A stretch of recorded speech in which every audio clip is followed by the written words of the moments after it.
How to disable pop-ups on Brave browser. Hello and welcome back to DigiLive Trends. In this tutorial I will show you how to disable pop-ups on Brave browser. Pop-ups can be useful for certain websites or applications that require them. So let's get started. On your system, open Brave browser.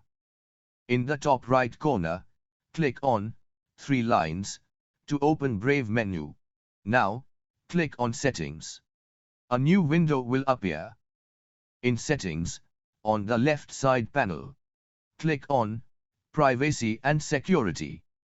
Now, click on Site and Shields Settings.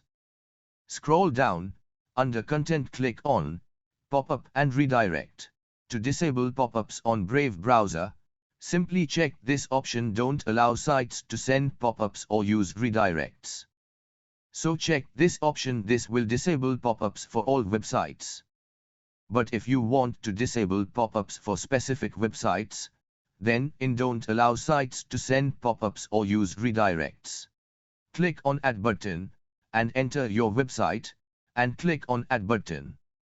So that's it, you have successfully disabled pop-ups on Brave browser. So guys, if you enjoyed this video, please hit like and subscribe to our channel. Thank you for watching. See you soon in the next one. Take care. Bye bye.